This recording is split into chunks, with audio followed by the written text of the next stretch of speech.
नमस्कार, स्वागत है आप सभी का डीडी न्यूज पर। आप देख रहे हैं मिड डे प्राइम। मैं हूं रजनी सेन। अगले 1 घंटे में हम बात करेंगे देश भर की बड़ी खबरों की। बताएंगे कि दुनिया भर में कौन कौन सी खबरों पर है सभी की नजर, क्या चल रहा है खेल और अर्थ जगत में, और कुछ झलकें फिल्म, कला और संस्कृति के क्षेत्र से। लेकिन सबसे पहले बड़ी खबरें। रक्षा मंत्री राजनाथ सिंह ने कहा, सीमा मुद्दे पर भारत की चीन के साथ कई दौर की वार्ता के बाद भी नहीं निकला कोई ठोस नतीजा। फिलहाल यथास्थिति है बरकरार, जिसके चलते सीमा पर जवानों की तैनाती को नहीं किया जाएगा कम। प्रधानमंत्री हैं किसानों की समस्याओं के प्रति गंभीर, सरकार किसानों की समस्याओं का हल निकालने के लिए प्रतिबद्ध। रक्षा मंत्री ने कहा, किसानों के प्रदर्शनों के प्रति असंवेदनशील होने का प्रश्न ही नहीं।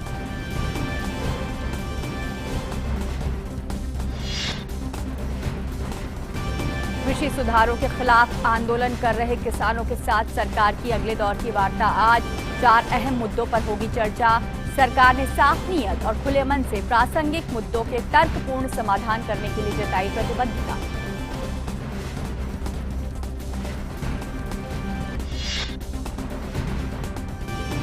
राष्ट्रपति रामनाथ कोविंद ने डिजिटल माध्यम से किए डिजिटल इंडिया पुरस्कार प्रदान। डिजिटल भारत के दृष्टिकोण के साथ पहली बार नामांकन से लेकर स्क्रीनिंग और अंतिम पुरस्कार समारोह तक सभी कार्यक्रम किए गए ऑनलाइन आयोजित।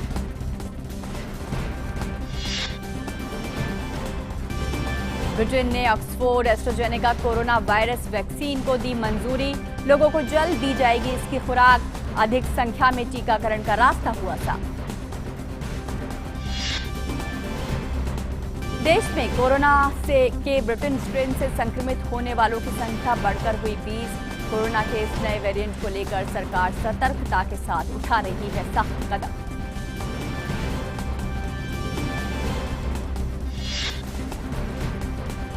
भाभा परमाणु अनुसंधान केंद्र मुंबई ने आंखों के कैंसर के इलाज के लिए विकसित की रूथेनियम 106 प्लेग के रूप में पहली स्वनिर्मित थेरेपी। सर्जन के लिए इस प्लेग को संभालना होगा आसान और सुविधाजनक। 3 अस्पतालों में प्लेग निःशुल्क होगा उपलब्ध।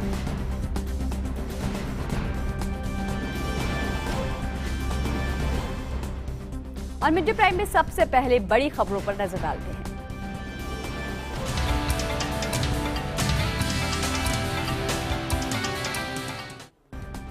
रक्षा मंत्री राजनाथ सिंह ने आज एक साक्षात्कार में चीन से सटी सीमा पर वर्तमान स्थिति पर बोलते हुए कहा है कि सीमा मुद्दे पर भारत की चीन के साथ कई दौर की बातचीत हुई है, लेकिन अभी तक उसमें कोई भी कामयाबी हासिल नहीं हुई है।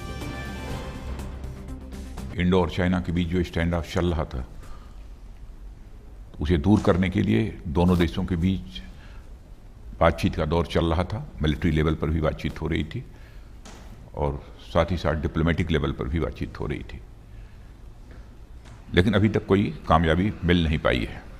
अगले राउंड की भी बैठक होगी, क्योंकि हाल में ही अभी WMCC यानी डिप्लोमेटिक लेवल पर बातचीत दोनों देशों के बीच हुई है, लेकिन मिलिट्री लेवल पर बातचीत अगले राउंड में होने वाली है। वो कभी भी हो सकती है, लेकिन अभी तक कोई सार्थक परिणाम नहीं निकला है। स्टेटस को बना हुआ है, नहीं यथास्थिति बनी हुई है। इसके साथ ही उन्होंने ये भी कहा कि भारत एक शांति प्रिय देश है, लेकिन अगर कोई हमें छेड़ेगा तो हम उसे छोड़ेंगे नहीं। जब से प्रधानमंत्री श्री नरेंद्र मोदी जी के नेतृत्व में हमारी सरकार बनी है, सुरक्षा हमारी प्राथमिकताओं में नंबर 1 पर रहा है,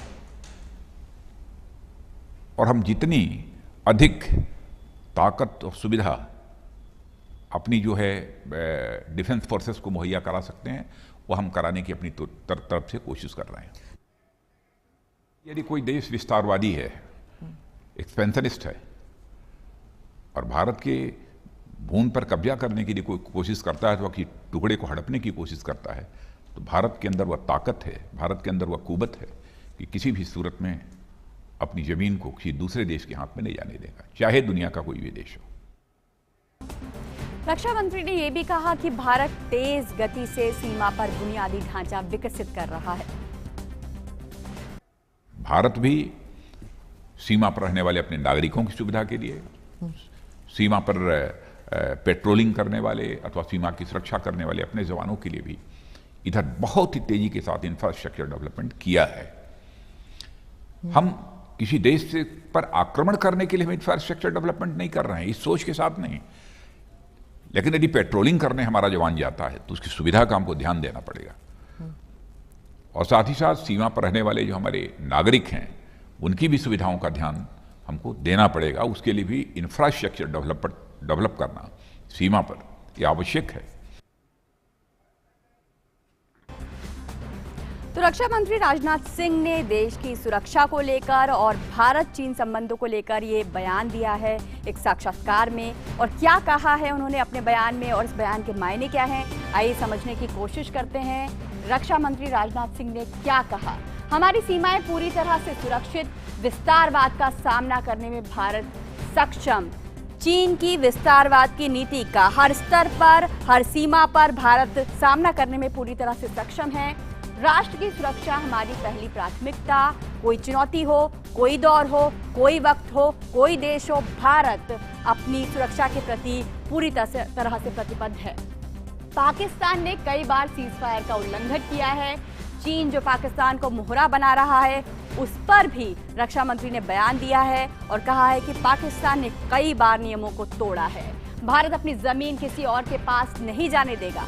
साफ साफ शब्दों में रक्षा मंत्री ने कहा है कि भारत अपनी सुरक्षा के लिए पूरी तरह से प्रतिबद्ध है, सक्षम है, मजबूत है और अपनी जमीन का एक इंच भी, एक टुकड़ा भी वो किसी और को नहीं देगा। भारत और चीन के बीच वार्ता के कई दौर का कोई नतीजा नहीं निकला है।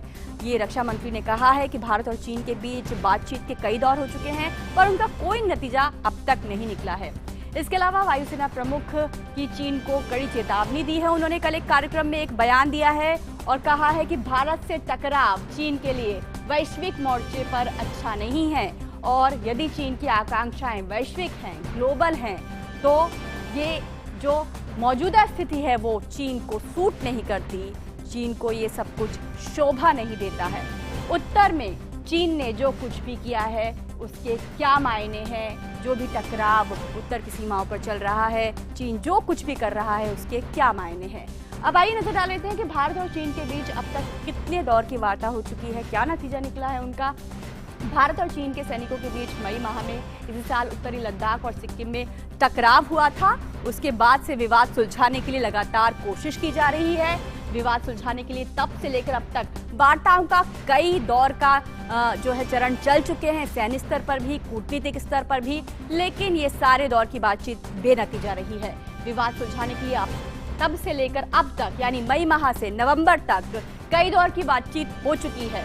मई से लेकर नवंबर तक कई दौर की वार्ताओं का दौर हर स्तर पर किया गया है, बार बार किया गया है, लेकिन ताली दो हाथों से बजती है और चीन का जो अड़ियल रवैया है उससे कोई नतीजा निकल नहीं पा रहा है।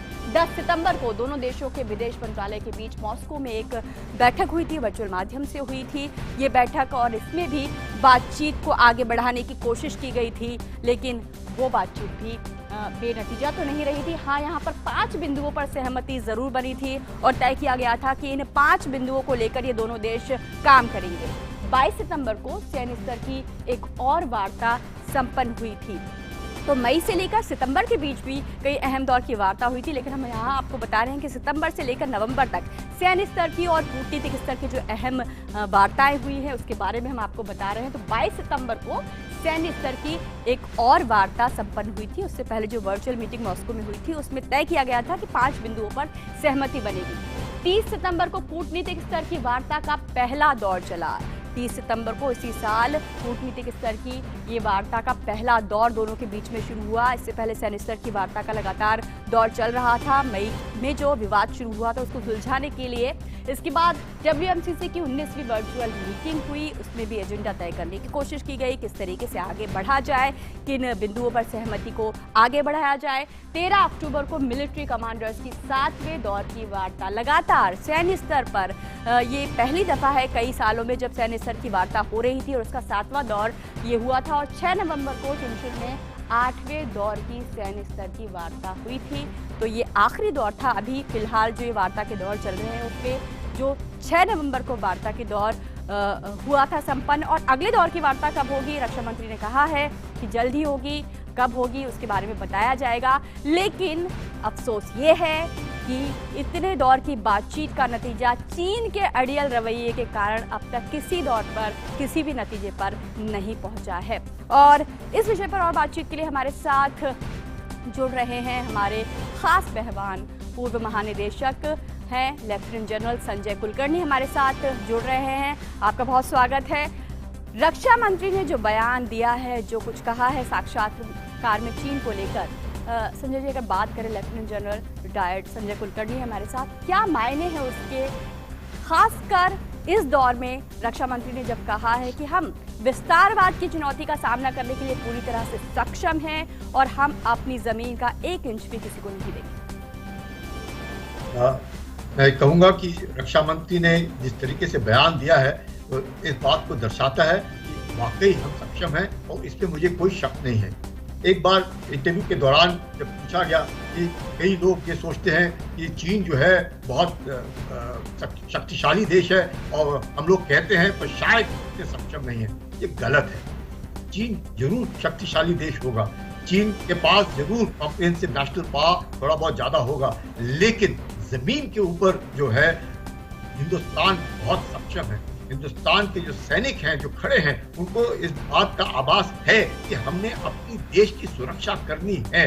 चीन के जो सैनिक हैं, उनमें वो जो जोश और जज्बा होना चाहिए वो नहीं है और ना दिखता है। चीन का विस्तारवाद जो है, इसलिए क्यों ऐसे लग रहा है और मैं क्यों इस तरह की बात कर रहा हूँ, आप देखिएगा गलवान के बाद चीन को इस बात का आभास हुआ कि भारत जो है वो 1962 का भारत नहीं है, वो अपनी मनमानी हिंदुस्तान के साथ नहीं कर सकता है और भारत आंख में आंख डाल के खड़ा है, विस्तारवाद को पक्का चुनौती देगा और अपने स्वाभिमान के लिए लड़ने के लिए तैयार है। आप देखिएगा गलवान में किसी ने हिंदुस्तान के सैनिक को किसी ने हुक्म नहीं दिए, जब उसने इस तरीके से कार्रवाई की जो बिल्कुल एक शोभा नहीं देती किसी भी एक अच्छे देश को, जिस तरीके से उनके सैनिकों ने हमारे सैनिकों पर हमला किया, उसके बाद जो चीन को नुकसान हुआ, उसके बाद अब चीन थोड़ा सा हड़बड़ा गया है कि वाकई हिंदुस्तान जो है जिस तरीके से मोबिलाइज हुआ है, जिस तरीके से अपने उनको चुनौती देने के तैयार है, विस्तारवाद से लड़ने के लिए तैयार है, अपने स्वाभिमान के लिए लड़ेगा।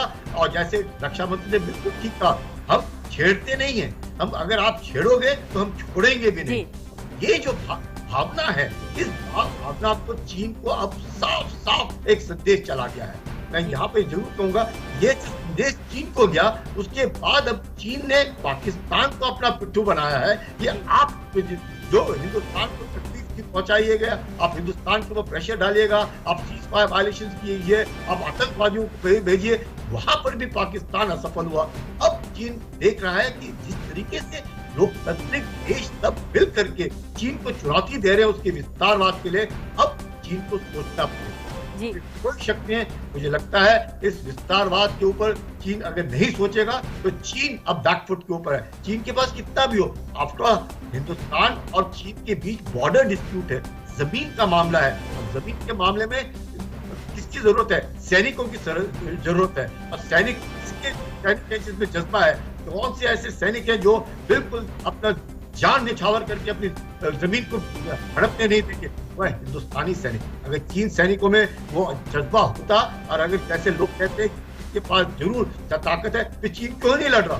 चीन की हिम्मत नहीं है, चीन को मालूम है उसकी खामियां कहाँ हैं और उसकी खामियां हैं उसके सैनिकों में। और वो जो सैनिक हैं वो साल के लिए आते हैं और चले जाते हैं। उनके सैनिकों को इस तरीके से मुश्किल वाले इलाके में रहने करके आज की तारीख में टेम्परेचर है -23 डिग्री लद्दाख का, जहाँ पर सैनिक डिप्लॉयड है, वहाँ पे -32 डिग्रीज है। जी, लेफ्टिनेंट जनरल संजय कुलकर्णी, आपने बिल्कुल ठीक बात कही है कि हमारे जो सैनिक है वो न केवल हमारी ताकत है, हमारा गर्व है, और अब ये ताकत पिछले कुछ सालों में और मुखर हुई है। शायद चीन को ये बात और खल रही है, हमारी ताकत, जो हमारी सेना है, वो न केवल अब सरहद पर, बल्कि अगर सैन्य वार्ता की बात करें या कूटनीतिक वार्ता की बात करें, उसमें भी हमारी ये ताकत मुखर हो गई है। शायद ये चीन को ये बात खल रही है। बिल्कुल, आपने बिल्कुल ठीक कहा। यही कारण है, जब अपने देश पे क्षमता बढ़ती है, जब अपना डेटरेंस बढ़ता है, अपनी डिप्लोमेसी को दांत मिलते हैं, और जब डिप्लोमेसी तब स्किलफुल होती है जब आप मिलिटरीली स्ट्रांग हो, और इसका आभास चीन को है। जरूर इतनी सारी बातचीत हुई है, जैसे कह रहे हैं रक्षा मंत्री की जमीन के ऊपर उसका इतना असर देखने को नहीं मिल रहा है, लेकिन आप देखिएगा गलवान के बाद उसने हरकत करने की कोशिश की, उसके बाद भी वो असफल रहा और आज भी वो हरकत नहीं कर रहा है। कुछ भी कहे, कैसे भी कहे, हम जरूर ये कहेंगे कि पंचशील भी असफल, 5 बिंदु भी असफल। बातचीत चीन करता रहेगा अपने उल्लू सीधा करने के लिए। हम लोगों ने सतर्क रहना है, हम लोगों ने यकीन करना है कि सवाल नहीं कर, और यही जो डेटरेंस है, यही जो अपने में काबिलियत है, अपने में क्षमता है, उसी क्षमता से चीन डरता है। चीन को हमेशा इस बात का आभास रहना चाहिए कि हिंदुस्तान जो है बिल्कुल हिलेगा नहीं, अपने आत्मसम्मान के लिए लड़ेगा। और ये जो बात है वो चीन को खाती है, चाहे कितनी भी बातचीत हो जाए, कितना भी कुछ हो जाए। आज की तारीख में क्योंकि हम सुरक्षा के मामले में सक्षम हैं और जिस तरीके से हम धीरे धीरे करके आत्मनिर्भर होने की कोशिश कर रहे हैं, यही एक कारण है जो चीन को खा रहा है। उसने सोचा था कि हिंदुस्तान को वो किसी तरीके से दबाव में रखेगा, वो दबाव नहीं देख पा रहा है चीन, इसलिए चीन हड़बड़ा गया।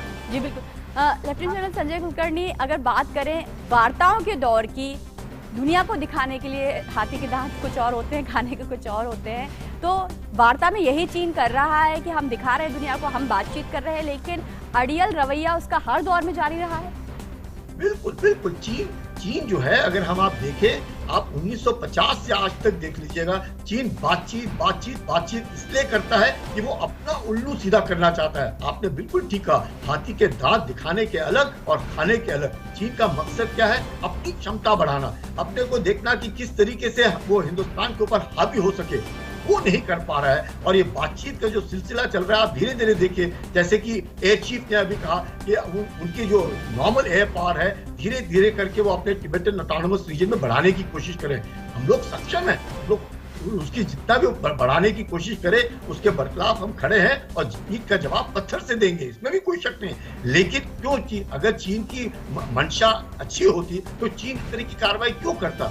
बातचीत जरूर कर रहा है, पर अपनी धीरे धीरे मोबिलाइज करके क्षमता भी बढ़ा रहा है। इसका मतलब चीन की जो मंशा है वो ठीक नहीं है। चीन का सोचना कुछ और है, करना कुछ और है, और विश्व को दिखाने के लिए कि चीन जो है तो बाकी एक नॉर्मल स्टेट है। चीन एक नॉर्मल नहीं है, चीन एक विस्तारवाद वाला देश है। निश्चित तौर पर बहुत बहुत शुक्रिया आपका lieutenant general retired Sanjay Kulkarni, आपने इतने विस्तार से इस विषय पर हमें जानकारी दी। और निश्चित तौर पर चीन जो कर रहा है उसे भुगतना होगा, देखना होगा कि किस दिशा में ये बातचीत आगे और बढ़ती है। और मिड डे प्राइम में अब बात कर लेते हैं ताज़ा खबर।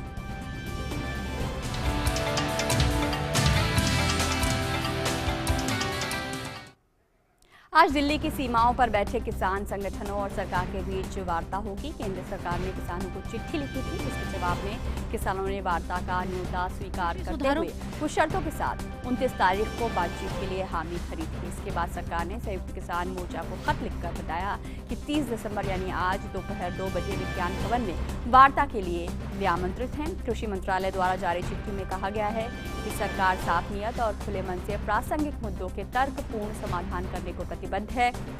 बैठक में 4 अहम मुद्दों पर चर्चा होगी, जिसमें किसानों की ओर से भेजे विवरण के मुताबिक तीनों कृषि कानूनों, एमएसपी की खरीद व्यवस्था के साथ ही राष्ट्रीय राजधानी क्षेत्र और आसपास के क्षेत्रों में वायु गुणवत्ता प्रबंधन के लिए आयोग अध्यादेश 2020 और विद्युत संशोधन विधेयक 2020 में किसानों से संबंधित मुद्दों पर विस्तृत चर्चा शामिल है। सरकार और भाजपा दोनों ने उम्मीद जताई है कि इस वार्ता से कोई सकारात्मक हल जरूर मिलेगा। प्रधानमंत्री समेत पूरी सरकार ने समय समय पर साफ किया है कि सरकार किसानों की चिंताओं का समाधान करने के लिए तैयार है। इस बीच दिल्ली की सीमाओं पर किसानों का आंदोलन जारी है। किसानों के आंदोलन की वजह से लोगों को भारी दिक्कतों का सामना भी करना पड़ रहा है। रक्षा मंत्री ने भी किसानों के मुद्दे पर जो भी कहा है कि जब भी देश में आर्थिक संकट की स्थिति पैदा हुई है, किसानों ने हर बार देश की अर्थव्यवस्था को संभाला है। हमारे देश की अर्थव्यवस्था की असली ताकत हमारे किसान।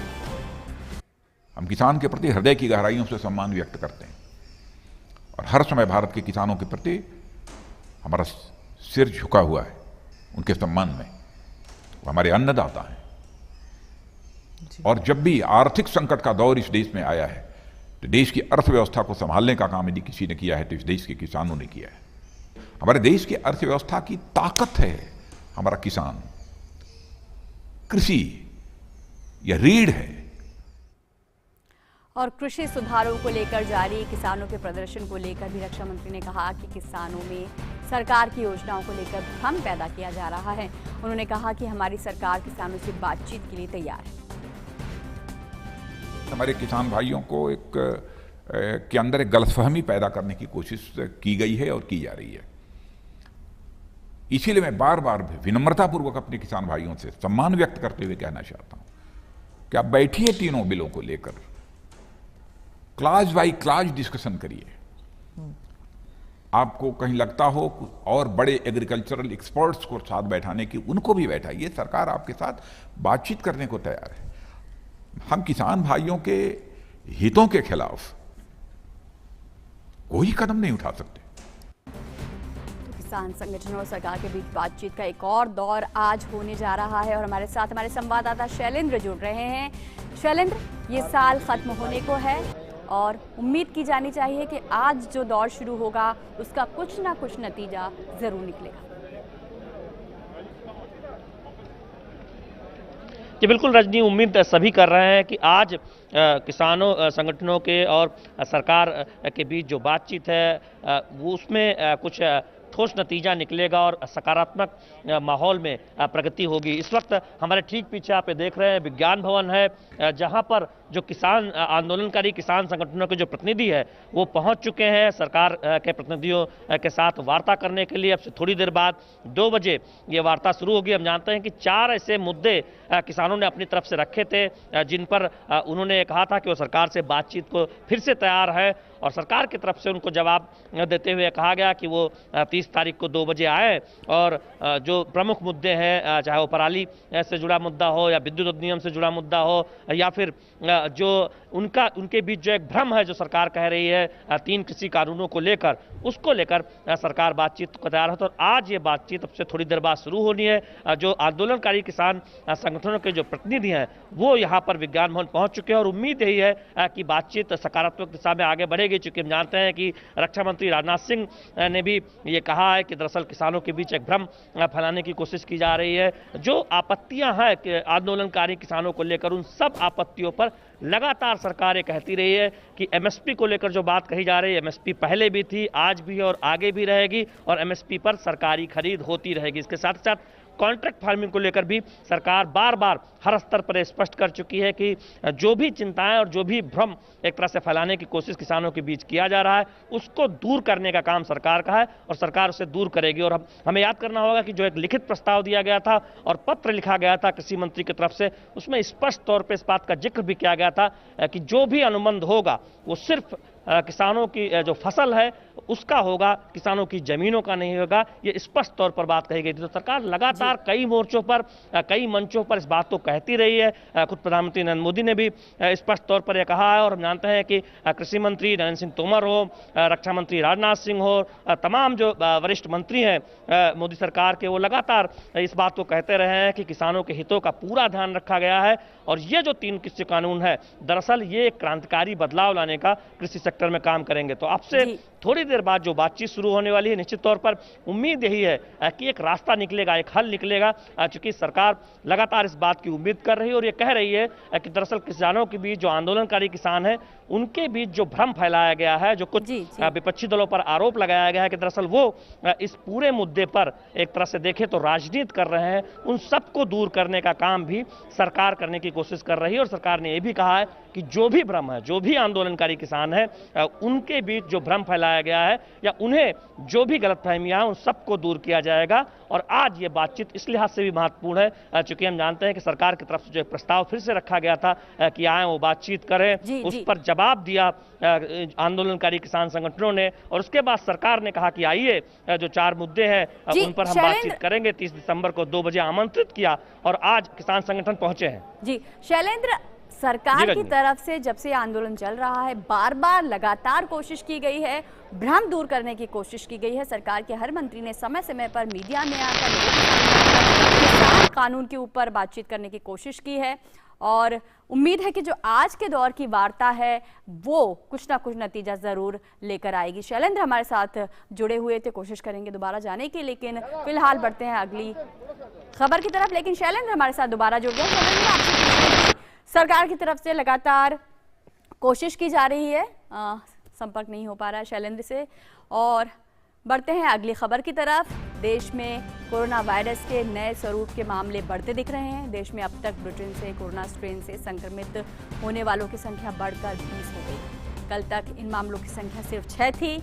इन लोगों को निगरानी में रखा गया है। अब तक जांच किए गए कुल 107 नमूनों की रिपोर्ट आई है, जिसमें से 20 लोग ब्रिटेन के स्ट्रेन से संक्रमित पाए गए हैं। सरकार कोरोना के नए स्ट्रेन की व्यवस्थित जांच कर रही है। सरकार की अलग अलग एजेंसियों की 10 प्रयोगशालाओं में नए स्ट्रेन की जांच हो रही है। 20 नए मामलों में सबसे ज्यादा 8 मामले एनसीडीसी दिल्ली की लैब में पाए गए हैं। वहीं निम्हांस की लैब में 7 नए मामलों का पता चला है। स्वास्थ्य मंत्रालय ने जीनोम सीक्वेंसिंग के लिए कंसोर्शियम बनाया है, जिसका नाम इंसाकॉग दिया गया है। जीनोम कंसोर्शियम अपने प्रयोगशालाओं में नए स्वरूप को पता लगाने का काम और निगरानी कर रहा है। स्वास्थ्य मंत्रालय ने बताया है कि ब्रिटेन में वायरस का नया स्वरूप मिलने से पहले ही देश के विभिन्न प्रयोगशालाओं में ऐसे करीब 5000 जीनोम सीक्वेंसिंग कर चुका है। सरकार का कहना है कि डरने की जरूरत नहीं है, केवल सतर्क रहने की जरूरत है। केंद्र सरकार के अनुसार ये नया स्ट्रेन तेजी से जरूर फैलता है, लेकिन बीमारी की गंभीरता को बढ़ाता नहीं है। सबसे बड़ी बात यह है कि अभी तक ऐसे प्रमाण नहीं मिले हैं जो ये बताते हैं कि कोरोना वैक्सीन इससे नाकाम हो सकती है।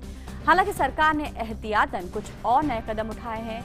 इसमें 9 से 22 दिसंबर के बीच भारत आने वाले सभी अंतर्राष्ट्रीय यात्रियों की कोरोना जांच होगी।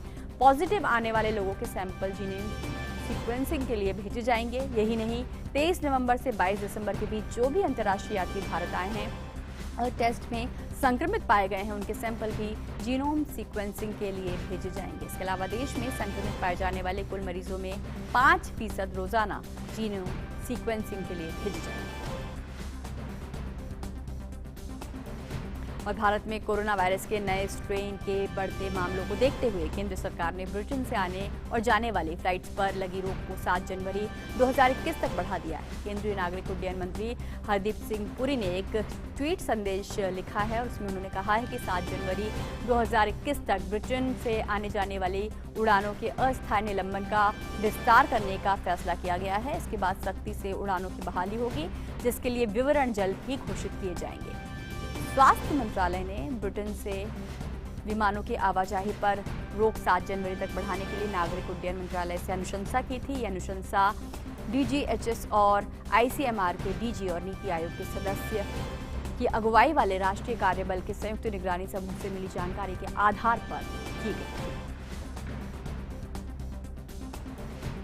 और ब्रिटेन ने एस्ट्राजेनेका ऑक्सफोर्ड वैक्सीन को मंजूरी दे दी है। इस कोरोना वैक्सीन को इमरजेंसी उपयोग के लिए मंजूरी दे दी गई। तो ब्रिटेन ने एस्ट्राजेनेका ऑक्सफोर्ड कोरोना वैक्सीन को मंजूरी दे दी है और जल्द ही वहां पर इसकी खुराक दी जाएगी। इमरजेंसी उपयोग के लिए ये मंजूरी दी गई है। और बात करें देश में कोरोना की ताज़ा स्थिति की और मामलों की बात करें तो स्वास्थ्य और परिवार कल्याण मंत्रालय के मुताबिक देश में कोरोना वायरस महामारी से संक्रमित लोगों में से अब तक 98,34,000 से ज्यादा मरीज स्वस्थ हो चुके हैं, जिसके बाद देश में रिकवरी रेट बढ़कर 95.99% हो गई है। देश में कोविड से मृत्यु दर घटकर 1.45% रह गई है। वहीं पिछले 24 घंटों में 26,572 कोरोना मरीज ठीक हुए हैं। वहीं भारतीय चिकित्सा अनुसंधान परिषद ने बताया है कि देश में 29 दिसंबर तक कुल 17,09,22,030 नमूनों का परीक्षण किया गया, जिनमें से 29 दिसंबर को 11,20,281 नमूनों की जांच हुई है।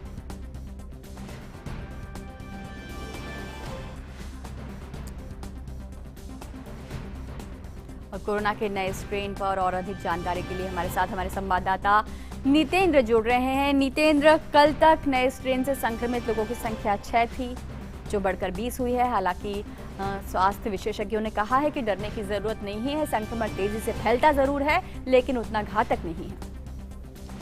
बिल्कुल रजनी, सरकार ने जिस तरीके से जैसे ही यूके में नए स्ट्रेन का पता चला, उसी तरीके से 3 मोर्चों पे सरकार काम कर रही है। पहला ये कि जो ब्रिटेन से फ्लाइट है उसको सस्पेंड किया गया 31 तक, उसको एक्सटेंड किया गया 7 जनवरी तक। उसके अलावा जितने भी लोग ब्रिटेन से आए हैं, तकरीबन 33,000 लोग अब तक ब्रिटेन से आए हैं जिनकी पहचान हो चुकी है, उनको जब टेस्ट किया गया तो 114 लोग पॉजिटिव आए थे और उनके जो सैंपल गए जीनोम सीक्वेंसिंग के लिए तो उसमें शुरुआत में कल तक 6 लोग आए थे पॉजिटिव। उसके अलावा आज और भी डाटा जैसे जैसे रिजल्ट आ रहे हैं तो और लोग 14 लोग पाए गए, जिसमें टोटल मिला करके 20 लोग हैं जिनमें वो वायरस के स्ट्रेन नए स्ट्रेन पाए गए हैं, जिसमें दिल्ली एनसीआर के भी लोग शामिल है। तो निश्चित तौर पर सरकार उन लोगों की पहचान कर रही है जिनमें ये नया कोरोना वायरस का स्ट्रेन आया है, साथ ही साथ उनके कांटेक्ट में जो लोग आए हैं, चाहे उनके परिवार के सदस्य हो या फिर ट्रेवल करते वक्त जो भी लोग उनके संपर्क में है, उनकी पहचान की जा रही है, उनको देखा जा रहा है कि उनके सिम्टम तो नहीं आए, उन पर नजर रखी जा रही है। साथ ही साथ सरकार राज्यों को भी निर्देश दी है केंद्र सरकार की आने वाले दिनों में 1-2 दिन में ही आप देख रहे हैं कि नया साल आने वाला है, फेस्टिवल का सीजन है, ऐसे में एहतियात बरते लोग, क्योंकि ज्यादा भीड़ होगा, पार्टी होगा, ऐसे में संक्रमण बहुत तेजी से फैलेगा, क्योंकि नया जो स्ट्रेन है काफी तेज फैलता है।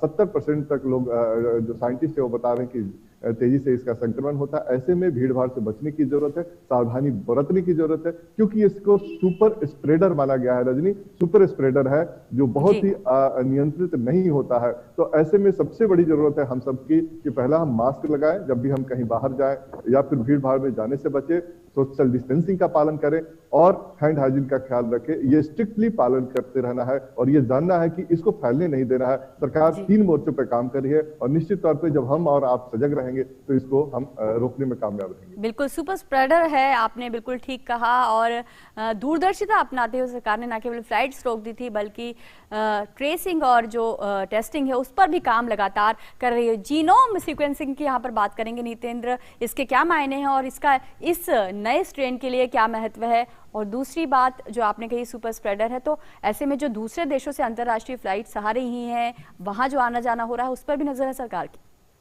बिल्कुल बिल्कुल रजनी, देखिए जो जीनोम सीक्वेंसिंग इसलिए किया जाता है कि उसके अंदर जो आरएनए डीएनए है उसकी पहचान की जाती है कि कितना वो बदलाव किया है वायरस, और ये ग्लोबल एक तरीके से पैरामीटर है जिसमें साइंटिस्ट इसको देखते हैं कि वायरस में कितना बदलाव आया है। भारत ने 10 अपने ऐसे लैब को तैयार किया है देश भर के अलग अलग हिस्सों में, ताकि वहां पर जीनोम सीक्वेंसिंग हो सके। और वायरस कितना बदलाव किया है, अगर इस वायरस की बात करें तो 17 म्यूटेशन इसके हुए हैं, जिसमें 8 म्यूटेशन काफी ज्यादा घातक है, खासतौर पे स्प्रेड करने के मामले में, जो कल साइंटिफिक एडवाइजर ने प्रेस कॉन्फ्रेंस करके भी बताया था। तो ऐसे में वो 8 जो उसके बदलाव हुए हैं वो काफी तेजी से फैलते हैं। इसलिए सरकार ने 10 लैब को तैयार किया है जहां पर जल्द से जल्द इसकी जांच हो सके, जीनोम सीक्वेंसिंग हो सके। इसके अलावा जितने भी लोग आए उनमें से 5% लोगों में जीनोम सीक्वेंसिंग की जाएगी, उनके जो सैंपल है वो इसलिए भी देखने की कोशिश की जा रही है कि कितने लोगों में ये म्यूटेशन वाला वायरस पाया गया है। उसके अलावा जो दूसरे कई यूरोपियन कंट्री में, साउथ अफ्रीका में भी ये नए वायरस के स्ट्रेन पाया गया है, तो वहां से जो लोग आ रहे हैं उनके ऊपर भी निगरानी सरकार रख रही है, उनके भी कॉन्टेक्ट ट्रेसिंग हो रहा है और उनको भी बोला गया कि आप आइसोलेट रहे, और अगर उनमें सिम्टम कोई दिखता है तो उसके सैंपल लिए जाएंगे, उसकी टेस्ट होगी और उसकी भी जीनोम सीक्वेंसिंग होगी। बिल्कुल, तो निस्संदेह कि अभी हमें पैनिक क्रिएट नहीं करना है, डरना नहीं है, लेकिन हाँ सावधानियां इस स्तर पर और ज्यादा बरतने की जरूरत है। बहुत बहुत शुक्रिया नितेंद्र आपका हमसे जुड़ने के लिए। और मिड डे प्राइम में यहाँ रुक रहे हैं एक छोटे से ब्रेक के लिए, आप देखते रहिए डीडी न्यूज।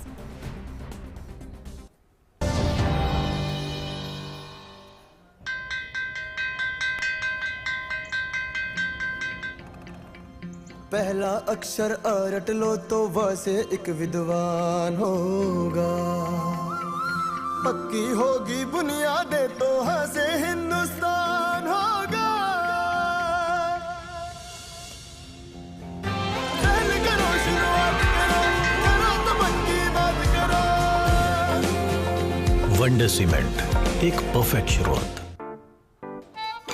9 to 5 जॉब, अरे 5 to 9 जॉब, भाग दौड़ all the time job, the roaming वाला जॉब, द डेडलाइन वाला जॉब, और are you living in the market वाला जॉब। जिंदगी में मौके ही मौके हैं, अपनी मर्जी से जॉब चुनिए, अपनी इच्छा अनुसार कमाइए, बन जाइए LIC एजेंट। ये है जॉब से बढ़कर, ये है करियर इंश्योरेंस। अपना बॉस खुद बनिए, बन जाइए LIC एजेंट। अब लाइफ सेट है। ब्रेक के बाद मिड डे प्राइम में आपका स्वागत है और अब नजर डालते हैं अन्य राष्ट्रीय खबरों पर।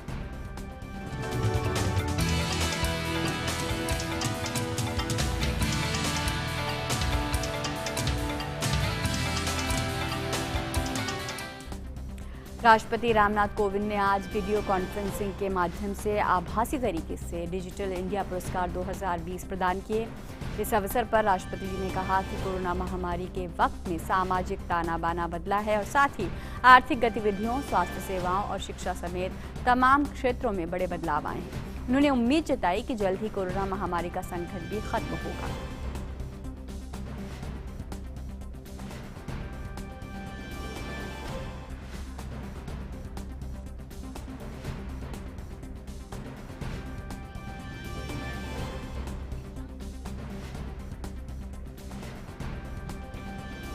The year 2020 has been the year of COVID-19. The year is about to end now, and let us hope the pandemic will also end soon. It will not be an overstatement to say that the coronavirus has changed the world in terms of social relations, economic activities, healthcare, education, and several other aspects of life. Yet, life has not come to a standstill, thanks largely to information and communication technology. Technological advances are often termed as disruptions, but this year they helped us overcome the big disruption to a great extent. राष्ट्रपति ने ये भी कहा कि हाल ही में तकनीक का हमारी जिंदगी के हर क्षेत्र में दखल बढ़ा है। डिजिटल भुगतान के जरिए वित्तीय व्यवस्था में बड़ा सकारात्मक प्रभाव देखने को मिला है। कोरोना के कारण रोजमर्रा के कार्यों में जो मुश्किलें आ रही थी, Aarogya Setu app, e office और वीडियो कॉन्फ्रेंसिंग जैसी सुविधाओं के माध्यम से अब उनका समाधान संभव हो गया है। One significant step in our lives due to robust ICT penetration is the digital inclusion. This digital inclusion has touched our lives in most simple ways as payments through internet banking, or as simple as Unified Payment Interface or UPI as it is popularly known. प्रधानमंत्री नरेंद्र मोदी के local के लिए vocal के आह्वान के तहत मुंबई स्थित भाभा परमाणु अनुसंधान केंद्र ने आंखों के ट्यूमर के इलाज के लिए पहली स्वनिर्मित रूथीनियम 106 प्लेक के रूप में आंखों के कैंसर की थेरेपी विकसित की है। बाघ के प्लेक का अब तक आंखों के कैंसर से पीड़ित 7 मरीजों पर इस्तेमाल किया गया। इनमें 2 रेटिनोब्लास्टोमा, 2 कोरोइडल मेलानोमा के मरीज शामिल हैं। सर्जन के लिए इस प्लेक को संभालना और इसकी देखरेख करना काफ़ी सुविधाजनक और आसान है और ये प्लेक मरीज के लिए 1 साल तक उपयोगी रहेगा। इसके शुरुआती नतीजे भी काफ़ी संतोषजनक हैं। परमाणु ऊर्जा विभाग के अंतर्गत काम करने के लिए मुंबई स्थित टाटा मेमोरियल कैंसर अस्पताल के साथ साथ असम के गुवाहाटी स्थित बरुआ कैंसर अस्पताल को भी एक सहायक अस्पताल के रूप में चुना गया है। इसके साथ ही इस प्लेक को नई दिल्ली के अखिल भारतीय आयुर्विज्ञान संस्थान, हैदराबाद के सेंटर फॉर साइट और बेंगलुरु के शंकर नेत्रालय को मुफ्त में उपलब्ध कराया जा रहा है। और कर्नाटक में हाल ही में हुए ग्राम पंचायत चुनावों के लिए मतों की गिनती का काम जारी है। कड़ी सुरक्षा के बीच मतगणना की प्रक्रिया 226 केंद्रों पर आज सुबह 8 बजे से शुरू हो गई। कर्नाटक में ग्राम पंचायत चुनाव के दूसरे और आखिरी चरण के लिए रविवार को राज्य के 109 तालुकों की 2709 पंचायतों के लिए मतदान हुआ। मतगणना के लिए राज्य के सभी तालुक मुख्यालयों पर कोरोना वायरस के दिशा निर्देशों का सख्ती से पालन हो रहा है। इस दौरान अनिवार्य रूप से फेस मास्क लगाना और सामाजिक दूरी का पालन करना शामिल है। मतगणना केंद्रों पर 1100 से अधिक सुरक्षाकर्मियों को तैनात किया गया है। 22 और 27 दिसंबर को 2 चरणों में आयोजित किए गए चुनाव में 78.58% मतदान दर्ज किया गया था। और देश के पहाड़ी इलाकों में हुई बर्फबारी के बाद उत्तर भारत के कई शहरों में कड़ाके की ठंड पड़ रही है। राजधानी दिल्ली और एनसीआर में कड़ाके की ठंड ने फिर से दस्तक दी है। मौसम विभाग का कहना है कि राष्ट्रीय राजधानी दिल्ली में शीतलहर चल रही है और शीतलहर की स्थिति अगले कुछ दिनों तक बनी रहेगी। 1 जनवरी के बाद मौसम में सुधार होना शुरू होगा और तापमान हल्का बढ़ना शुरू हो जाएगा। वहीं चुरू में, राजस्थान के चुरू में पारा 0 से 1.5 डिग्री सेल्सियस नीचे दर्ज किया गया। और जम्मू कश्मीर के लवाईपुरा में सुरक्षा बलों से मुठभेड़ में 2 और आतंकी मारे गए। इस ऑपरेशन में अब तक कुल 3 आतंकी मारे जा चुके हैं। और मिड डे प्राइम में अब देखते हैं अर्थ जगत से जुड़ी खबर।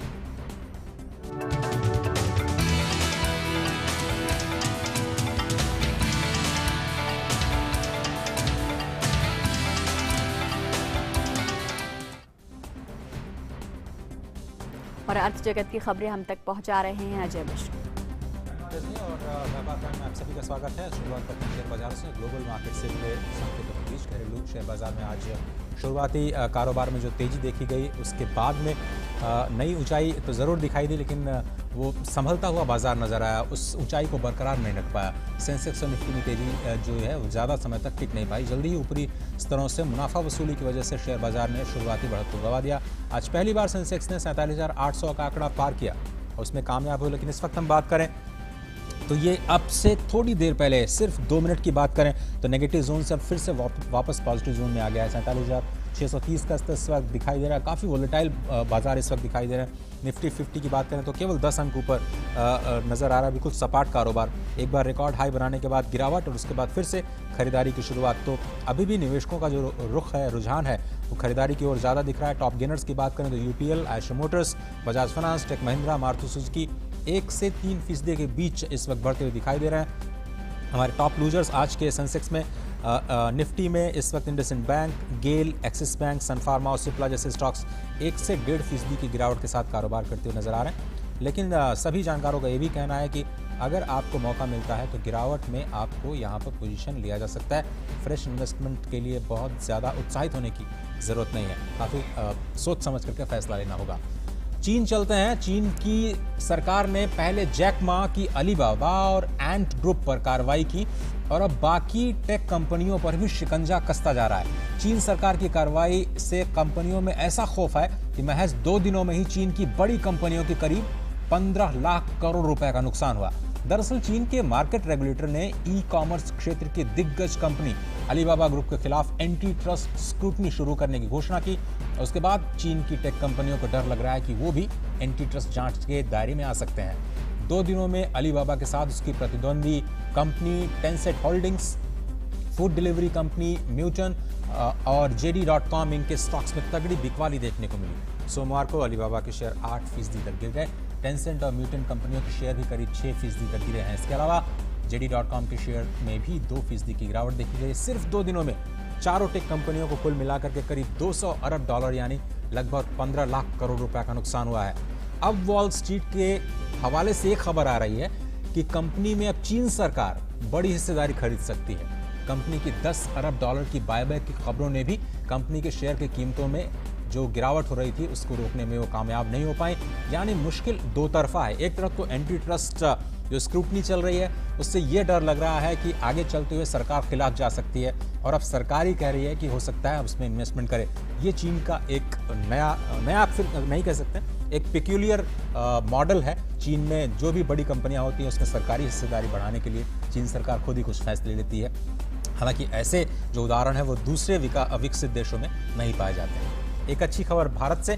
गुजरात सरकार अपनी नई सौर ऊर्जा नीति 2021 की जो घोषणा की है उसके तहत कोई भी व्यक्ति, कंपनी, उद्योग अपने परिसर या भूमि पर बिना किसी सीमा के सौर प्रणाली की व्यवस्था कर सकता है। गुजरात के मुख्यमंत्री विजय रूपाणी ने कहा कि इस नई सौर ऊर्जा नीति से उद्योगों के लिए बिजली उत्पादन का खर्च प्रति यूनिट 8 रुपए से घटकर करीब 4.5 रुपए हो जाएगा। इससे उत्पादन का खर्च कम होगा, राज्य के उत्पादक वैश्विक स्तर पर स्पर्धा कर सकेंगे और इस नई नीति के अनुसार बिजली का उपयोग करने वाली कोई भी व्यक्ति अपने घरों की छतों पर या फिर खाली जगह से सूर्य ऊर्जा का प्रोजेक्ट लगा सकेंगे।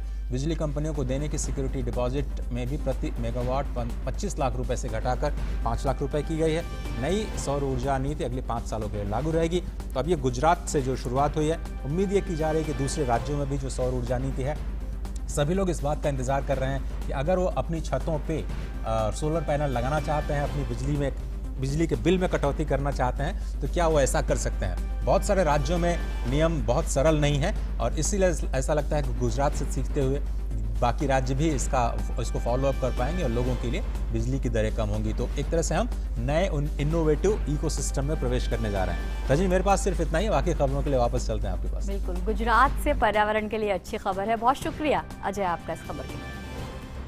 और अब बात उन खबरों की जो दुनिया भर में सुर्खियों में छाई हुई है।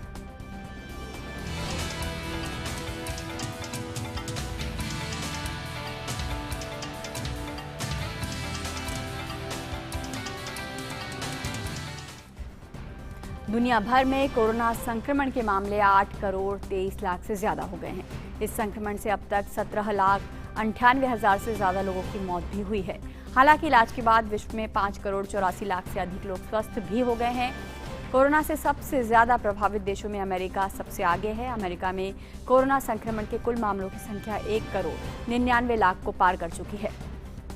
अमेरिका में कोरोना के कारण मरने वालों का आंकड़ा 3,46,000 को पार कर गया है। अमेरिका के नवनिर्वाचित राष्ट्रपति जो बाइडेन ने कोविड-19 वैक्सीन रोल आउट पर राष्ट्रपति डोनाल्ड ट्रंप की आलोचना करते हुए कहा है कि अमेरिका में टीकाकरण प्रक्रिया अपेक्षाओं से पीछे रह गई है। बाइडेन ने चेतावनी देते हुए कहा कि अगले कुछ दिनों में महामारी से हालात और बिगड़ सकते हैं।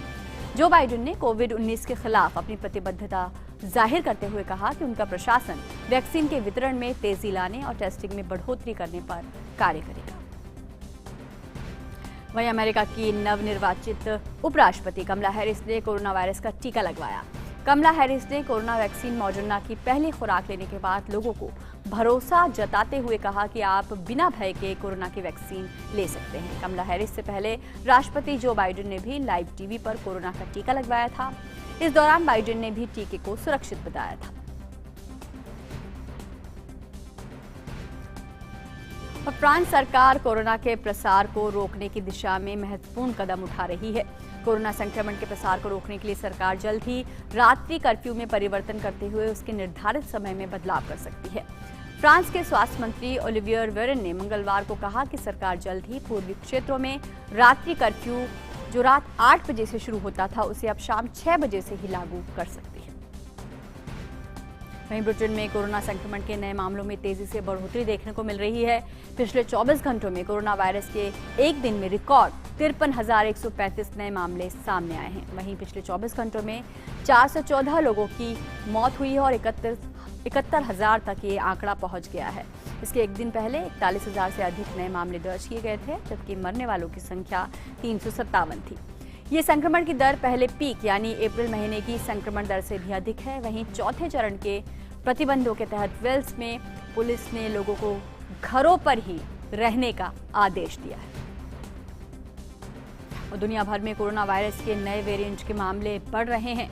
वहीं चिली में ब्रिटेन के कोरोना वायरस के नए वेरिएंट का मामला दर्ज किया गया है, जो कि 22 दिसंबर को मैड्रिड से यात्रा कर चिली पहुंचे। हवाई अड्डे पर कोविड परीक्षण के बाद वे पॉजिटिव पाए गए। वहीं सरकार ने विदेश से चिली आने वाले सभी लोगों को क्वारंटीन अनिवार्य कर दिया है। अधिकारियों ने चिली आने वाले लोगों के लिए कल से 10 दिनों के क्वारंटाइन के आदेश दिए हैं। वहीं लोग क्वारंटीन अवधि में 7 दिन में भी कोविड का परीक्षण करा सकते हैं।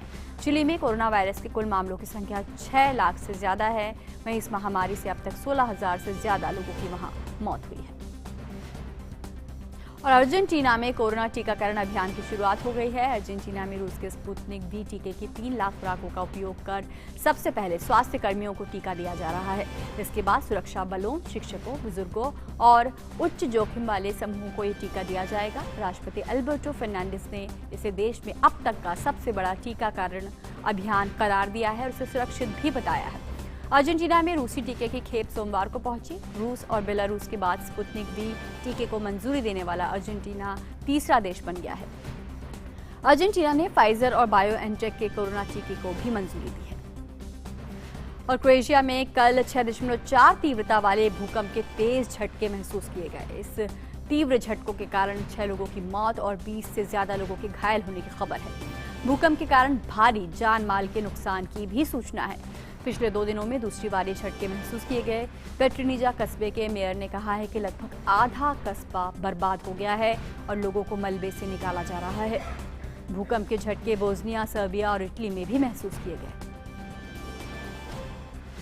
और रूस की जांच एजेंसियों ने रूस के विपक्षी नेता एलेक्सी नवलनी पर आपराधिक मामला दर्ज किया है। एलेक्सी नवलनी पर आरोप है कि उन्होंने अपनी व्यक्तिगत जरूरतों के लिए सार्वजनिक दान में धोखाधड़ी।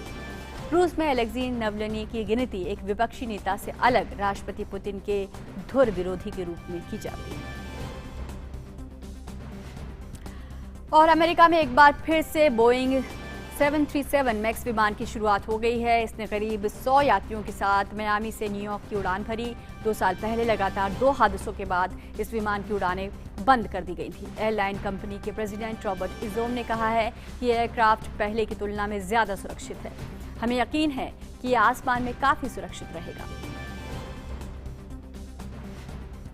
और मिड डे प्राइम में अब देखते हैं खेल जगत की खबर।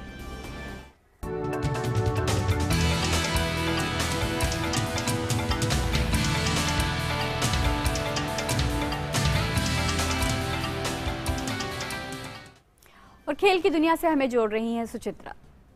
शुक्रिया रजनी। तो नजर डालते हैं इस वक्त की खेल की कुछ प्रमुख खबरों पर। ऑस्ट्रेलिया दौरे पर वनडे और T20 में डेब्यू करने वाले तेज गेंदबाज टी नटराजन अब टेस्ट में भी जल्दी ही डेब्यू कर सकते हैं।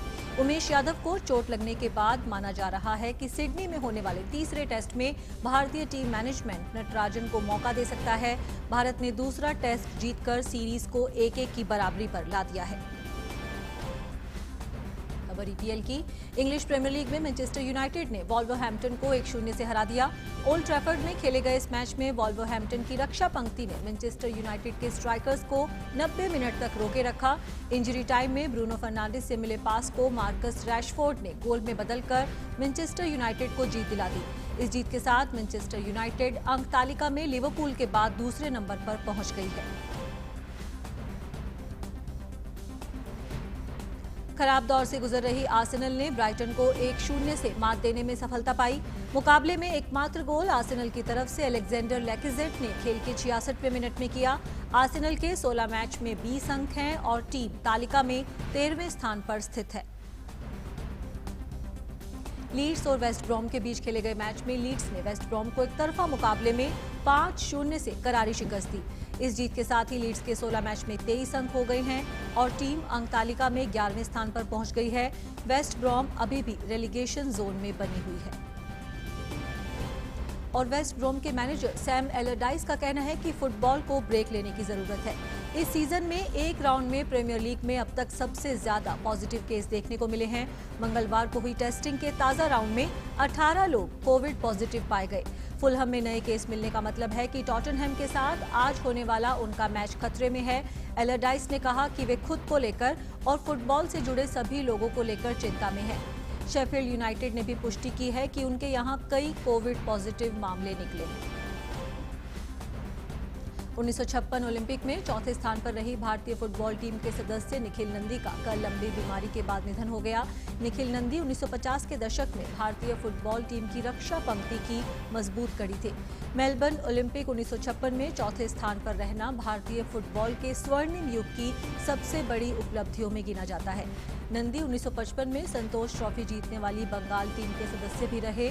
उन्होंने 1958 में पूर्वोत्तर रेलवे की तरफ से कलकत्ता फुटबॉल लीग भी जीता था। तो ये थी इस वक्त की खेल की बड़ी खबरें। वापस चलते हैं रश्मि के पास। बहुत शुक्रिया सुचित्रा आपका। और मिड डे प्राइम में अब बारी हमारे अगले सेगमेंट लाइफ प्राइम।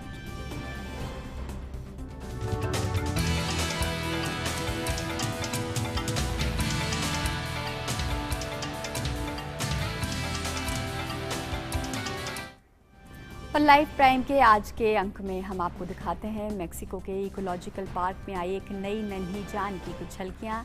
यहाँ एक नन्हे दरियाई घोड़े ने जन्म लिया है जिसकी खुशी का पूरे उत्साह के साथ पार्क में जश्न मनाया जा रहा है।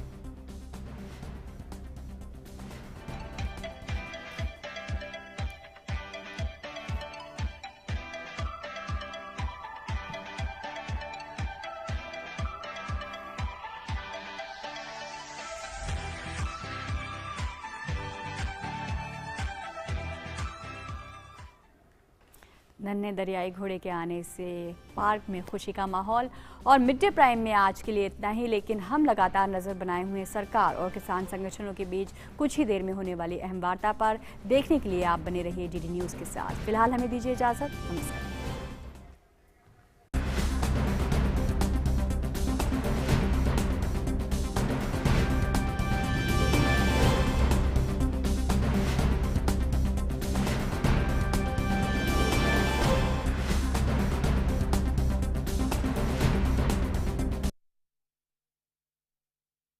साल 2020 पीछे छोड़ जा रहा है अनगिनत यादें जिन्हें कभी भुलाया नहीं जा सकता। वैश्विक महामारी कोविड-19 जिससे लगातार जूझ रही है पूरी दुनिया।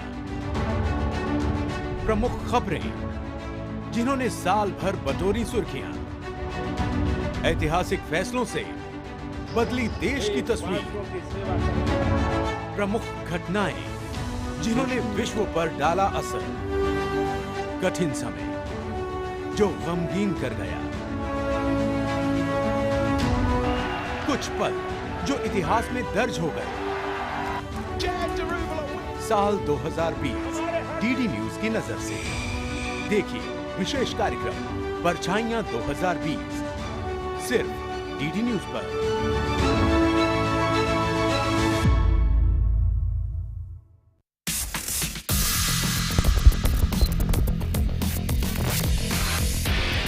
There are men out here whose office as well as home is right here, with temperatures plummeting as low as -60 degrees Celsius. 23,000 feet above sea level. Avalanches, crevasses, but the determination to protect India. From the Siachen Glacier, DD India and DD News get you an exclusive peek into life at the world's highest battlefield. How India protects her borders, how these men work hard. Celebrate New Year with our Jawans at Siachen. Watch Y Factor.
Hello and welcome to Midday Prime. Over the next 1 hour, we'll bring you all the stories and updates from India and the world. We will focus on talks between government and farmer unions today and what Defence Minister Rajnath Singh has said on talks to resolve border standoff in eastern Ladakh between India and China. That and other interesting stories that are making headlines. But first up, the big news at this hour.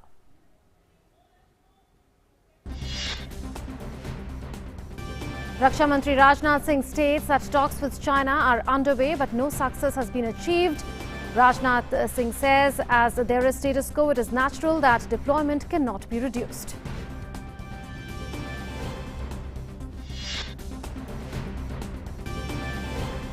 Government and agitating farmers holding next round of talks in New Delhi. 4 issues on agenda being discussed at the meeting. Defence Minister Rajnath Singh reiterates the centre's commitment towards farmers.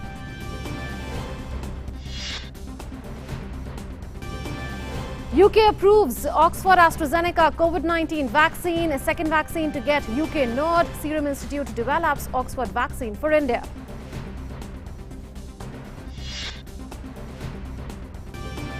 "20 people in India detected suffering from the new UK strain of SARS-CoV-2 virus, which has more transmissibility. Ban on flights from UK extended till the 7th of January.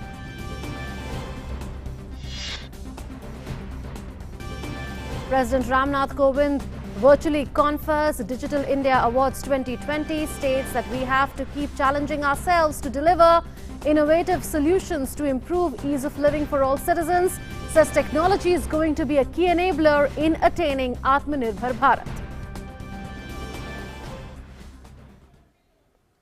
And let's now begin the show with the big news.